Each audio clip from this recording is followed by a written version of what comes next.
من أعز الولاد على قلبي، من أعز الولاد على قلبي.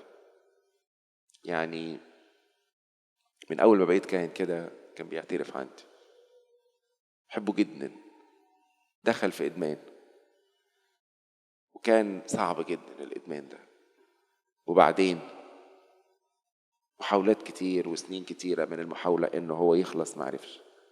وبعدين راح مصحة للإدمان جميلة جدا، واعيين، بيشفوا بالمسيح مش بالأدوية وبالعلم بس.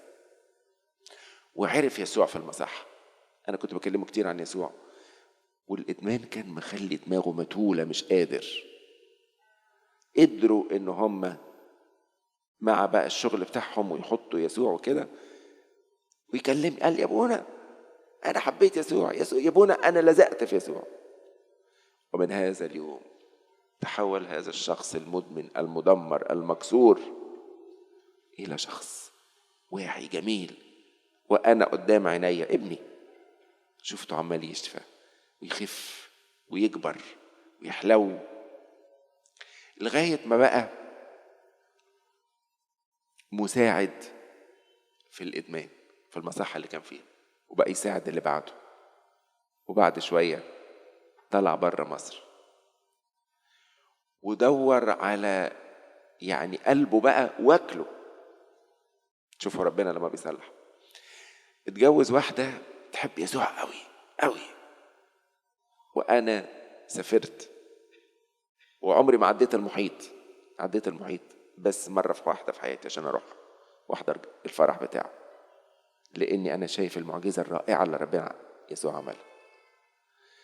وبعد ما اتجوزوا عارفين بقى بيشتغلوا ايه هما الاتنين في خدمتهم؟ بيشتغلوا في الشوارع، بيخدموا الناس المدمنين والناس اللي مش عارف ايه واللي مكسورين ليه؟ الله بيعوض، بيصلح، مش بس شفاه، لا ده بقى سهم مبري في ايده. يلا اشتغل في الشارع، هات الهوملس وهات المدمنين وهات وهات وهات وهات. وابونا هناك مصدق ما لقى كابل زي كده. ابونا جميل وعايز يجيب الناس اللي ضايعه، ولقى الولاد دول معاه قلبا وقالبا. ايه يا رب؟ اصلح ما قد افسده ابليس، اطلب واخلص ما قد هلك.